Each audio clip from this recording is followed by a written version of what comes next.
So real quick before we get started, I have a subreddit now. Shout out to Adventure Bonnie for the awesome design work, and I guess go there if you want to ask me about stuff or give video suggestions. I honestly have no idea what to do with it. I just figured I'd let you all know it exists. Let it be your molding clay, sculpted into something beautiful. Anyway, moving on. Fair use? What a thrilling topic that no one's ever talked about.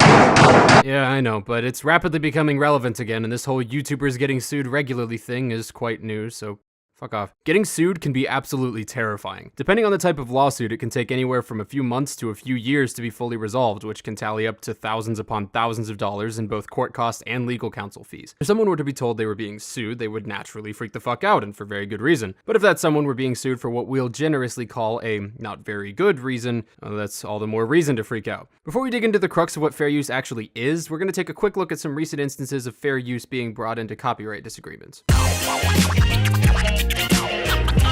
Very, very few YouTubers have actually been sued. However, threats of being sued are becoming more and more common, but these situations seldom ever escalate from threats. One of the most notable people to be threatened recently is I Hate Everything, known for his I Hate series of videos along with his film reviews and frequent coverage of trending topics. He recently had a video of his criticizing the film Cool Cat Saves the Kids, striked and removed from YouTube, and when he attempted to appeal, the film's director, Daddy Derek Savage, claimed that he had a team of lawyers at his back ready to pounce, and even went as far as to probably, Daddy Derek, don't stab me, I said probably, not definitely. Derek, don't! Derek, don't! Probably impersonate a non-existent law firm representing filmmakers who, hilariously, had never even heard of IHE. Your Movie Sucks decided to go digging and actually got in contact with the director of Jurassic Shark, Brett Kelly. Kelly's response was, "We don't know any Shapiro law firm and no one is acting on our behalf." And on Facebook even responded to Adam with, "P.S. No idea who Derek Savage is." In trying to sue IHE for breaking a law that he didn't, Derek ironically broke the law himself, a practice that's been extremely well documented in the last few months on this website as false claims and strikes continue to run rampant. Ignorance of the law is not an excuse. At this point, Derek Savage is more of a decayed horse skeleton than a usable punching bag, so if you're still interested in that whole situation, make sure you check out I Hate Everything's 3 videos on it, as they cover it with a good amount of detail and a personal investment that I simply don't share. Less dramatically, but perhaps more frequently, YouTubers will receive completely unjustified copyright claims and strikes, but without the threats. I mean, hell, I just recently received one that blocked viewership worldwide for a shitpost that featured a Zayn Malik song. I'm not going to play all the audio here for reasons that should be pretty obvious, but here's what it sounds like when it's violently distorted. It's currently back up on my second channel, so if you're really curious, I'll include a link on screen. But strangely, I filed a dispute on the claim, which was removed, and then immediately reinstated by the same company, but this time only blocking viewership in Germany and Switzerland. So I guess technically it's only up on my second channel if you don't live in Germany or Switzerland. My bad. However, my case is definitely one of the most minor ones, considering I don't have videos on my second channel monetized at all, so it practically didn't affect me. However, Adam Johnston, aka Your Movie Sucks, a movie reviewer, is regularly hit with copyright claims on videos old and new. While he unquestionably uses large amounts of footage from the films he reviews, his usage is practically a textbook example of how to correctly utilize fair use laws. Bizarrely, Red Letter Media's Plinkett reviews of the Star Wars prequels, which actually rival the runtime of the films they're reviewing, have not been claimed despite being based on what is now a Disney property, and Disney is not fond of their content being used in any way. And yet despite that, the amount of claims that YMS has received and continues to receive has gotten him to the point that he has to largely rely on Patreon for any steady income, although that likely has a little something to do with his incredibly infrequent upload schedule as well. Not that I have any room to talk, but I don't have a Patreon. On top of that, Jim Sterling, best known for his video game review series The Jimquisition, has outright removed monetization from his videos and solely relies on Patreon due to the amount of copyright claims he both has received and would have received otherwise. This is a crowdfunding effort for The Jimquisition to see it go ad-free, fully independent. It'll be hosted on the Jim Sterling YouTube channel. Luckily, his fans actually supported him quite well there, so he's making a pretty great living for someone of his size. And perhaps my most depressing example comes in the form of Todd in the Shadows, a music reviewer who's actually on his second channel due to his last getting deleted, and who often has to delay uploads until he regains the ability to upload videos over 15 minutes. Todd's reviews of pop songs, both old and new, are honestly some of my favorite reviews on this site, due especially to his rather harsh and completely honest opinions about a genre that's incredibly difficult to love, and frankly, that I do love. Many only think of Great Thinny Teeth Tano when they think of music reviewers on YouTube, but I'd say that Todd deserves to be included right alongside him. Unfortunately, Todd's only reliable sites for uploading are that of his network/team, that guy with the glasses, who you might know for Doug Walker's Nostalgia Critic series, and Vimeo, YouTube's artsier, less popular cousin. Of course, neither of those sites have anywhere near a quarter of the viewership that YouTube has, and I personally believe that that limitation has severely stifled a considerable amount of growth that he could have experienced if not for these incredibly frequent and incredibly bullshit copyright claims against him. Those that rely on others' content as a basis for their own, which applies to me, all of those I've discussed, and many others I haven't, have to fear for videos being claimed and having the ad revenue taken from it. Either that, or it gets worse. We can receive a copyright strike, and as often applies with the word strike, once you get 3, your channel's gone. This recently happened to Team 4-Star, a channel with over 2 million subscribers, best known for their parody series of Dragon Ball Z. This deletion happened after they had worked out a deal to give all of their ad revenue from their series to the original creators. Over the past couple weeks, takedown claims have been filed on several of our videos utilizing YouTube's copyright claiming system. The claims were made on the Japanese production side. This is far from the first time this has happened, but the overall scale is unprecedented, as this was enough to tank our channel. Granted, this deletion only lasted a few hours due to an extremely loud outcry, and the channel was restored pretty swiftly, but these channels that do anime parodies, or abridged series, are mostly much smaller. While Team 4-Star at 2 million is a large channel by any standard, the next largest channel making videos of the same style is Little Karibo, who has just over 500,000 subscribers, and the gaps only get larger from there. If one of these smaller abridged channels, such as Eagle 8 Burger, Charleston VO, or My Toaster is Retarded, were to be taken down for the same thing, it would take a channel the size of Team 4-Star or Little Karibo noticing for there to be anything done about it. The fact that Team 4-Star's channel was able to make it all the way through the deletion process, considering their tremendous size, is genuinely shocking to me. One would think that YouTube might find it odd that a channel so egregiously violating copyright laws would have been caught well before reaching a milestone as huge as 2 million subscribers, and after being sent 2 play buttons from the company itself. But who needs double checking? There's no harm in not double checking. On the other end of the spectrum, only one YouTuber to my knowledge has ever attempted to sue a company for violations of fair use. In 2014, Ray William Johnson tried to sue Jukin Media over what Johnson saw as unfair copyright claims on 48 of his videos. For those who weren't on YouTube much back when a channel with 1 million subscribers was a rare sight, Johnson's series Equals 3 is essentially Tosh.0 without the smugness or charisma, known for its riffing on clips from viral YouTube videos that became popular in the previous week. My assumption is that the judge thought that the bulk of the relevance from their videos came from the clips and not their commentary, which, It's just one of those things where, you know, you're like chilling in your neighborhood, you're having a good time, and then suddenly some fucking geese start running down the street.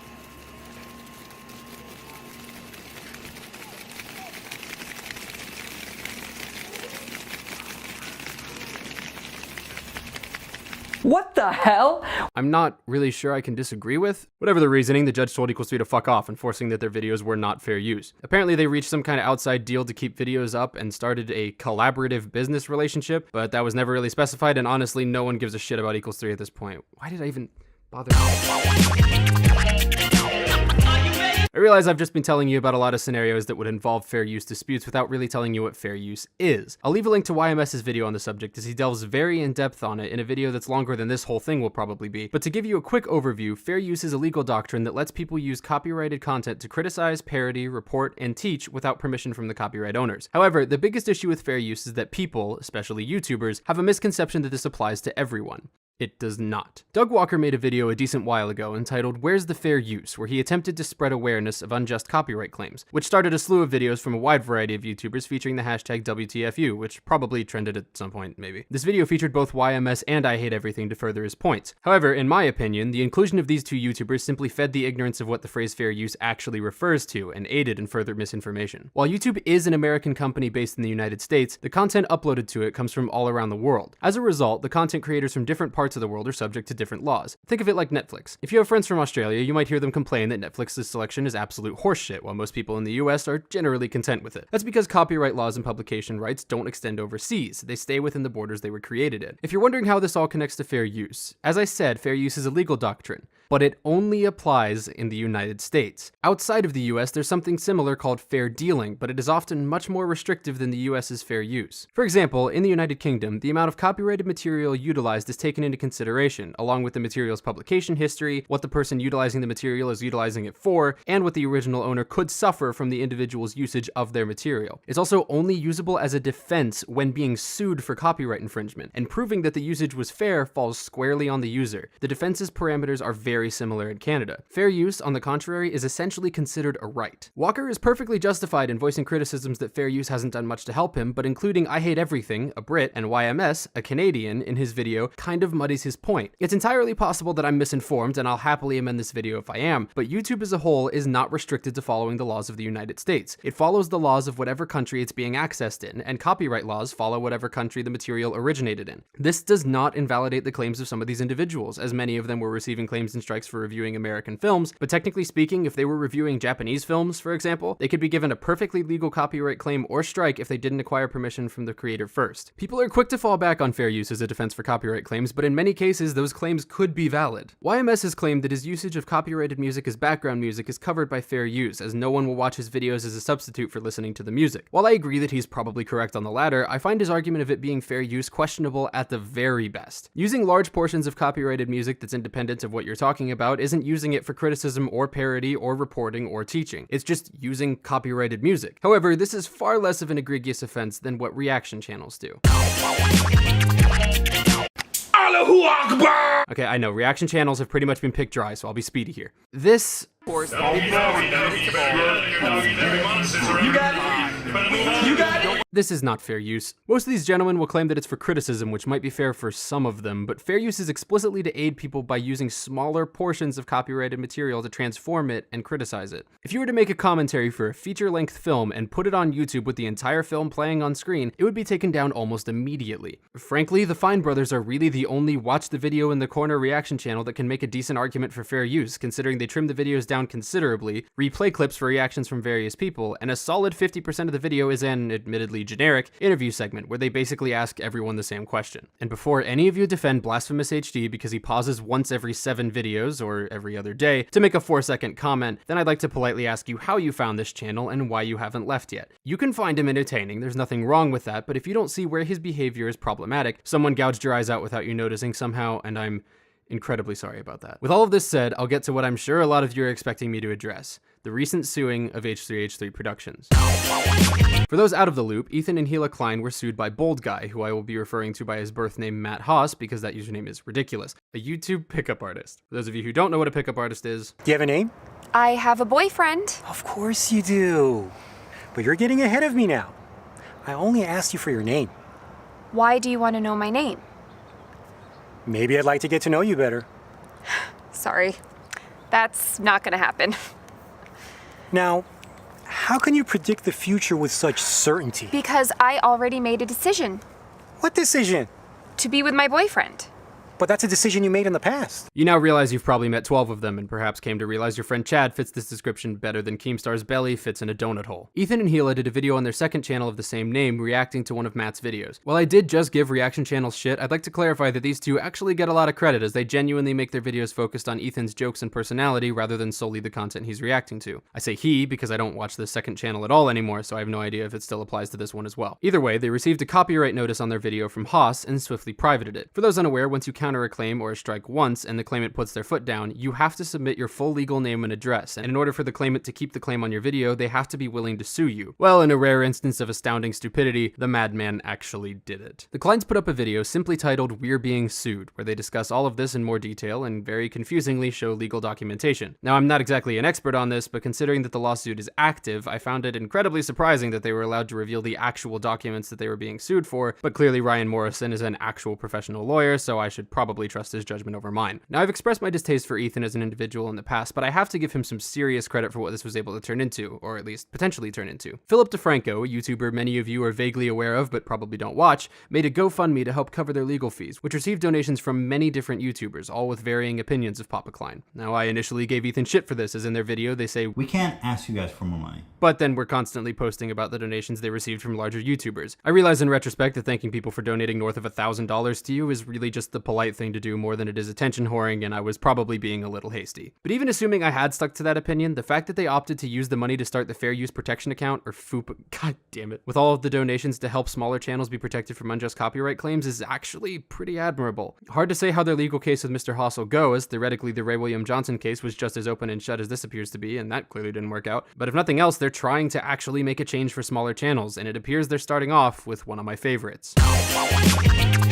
Channel Criswell is, in my opinion, one of, if not the best film reviewers on YouTube. In fact, I'm happy to just say that he's one of my favorite movie reviewers, period. No YouTube disclaimer needed. While various YouTube movie reviewers tend to just give surface level opinions on what they saw, and others essentially just reword the Rotten Tomatoes critical consensus for 6 minutes, Criswell, or Lewis Bond as his parents call him, goes incredibly in depth on whatever film or director he's discussing, and one of his best videos covers Stanley Kubrick. Titled Stanley Kubrick: The Cinematic Experience, I can honestly only describe this video as an incredibly well researched and edited documentary about Kubrick Kubrick's work, and I can't recommend it enough if you're a fan of filmmaking at all. Now, those of you who aren't terribly interested in filmmaking or movies might not know who Kubrick is, but you've undoubtedly seen or at least heard of a few of his films. 2001: A Space Odyssey, A Clockwork Orange, Lolita, Paths of Glory, Dr. Strangelove, Full Metal Jacket, Barry Lyndon, The Shining, Eyes Wide Shut. Well, Lewis made this astoundingly interesting, creative video, and rather than, as one commenter puts it, showing this on the Kubrick exhibition tour, which I'm not entirely certain is a real thing, but I agree regardless, they decided to sue him for, if I've read it correctly, can be up to $150,000. Lewis's video undoubtedly uses considerable portions of the films he's discussing, but his opinions and points made throughout it are the indisputable focal point of the video, and the source of its value. However, this is where the nationality of both Lewis and Kubrick's films, both British, comes into play. Lewis is not protected by fair use, but fair dealing, which he will now likely have to use as a legal defense when it comes time for him to go to trial. I find it very unlikely that Lewis won't come out on top in this situation, but again, I have to call back to Ray William Johnson. It's a mixed bag at very best how the court and the individual judge will respond to Lewis's completely legitimate claims, but then judges like to make terrible decisions from time to time, so what's to stop them from doing it now?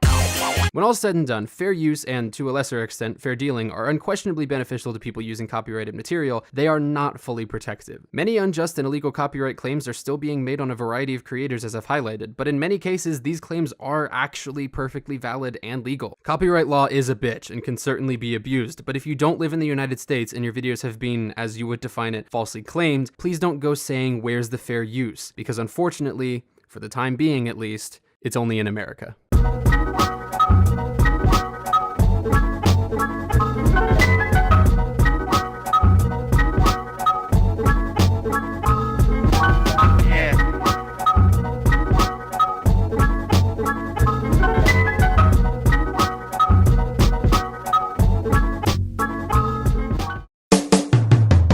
Hello there. Are you a fan of my voice? Are you a fan of my opinions? Would you like to hear both of those things along with the voices of two others and their opinions as well? Check out Hot Wet Soup, the brand new podcast coming from me, Bionic Pig, and Elvis the Alien. It's over on YouTube at Hot Wet Soup, on Twitter at Hot Wet Soup, and on SoundCloud at Hot Wet Soup. We picked a pretty original name. We're Hot Wet Soup everywhere. Make sure you go give that a listen if you want to hear me talk slightly less scripted about things I'll never make videos on. Have a wonderful day, you sexy motherfucker.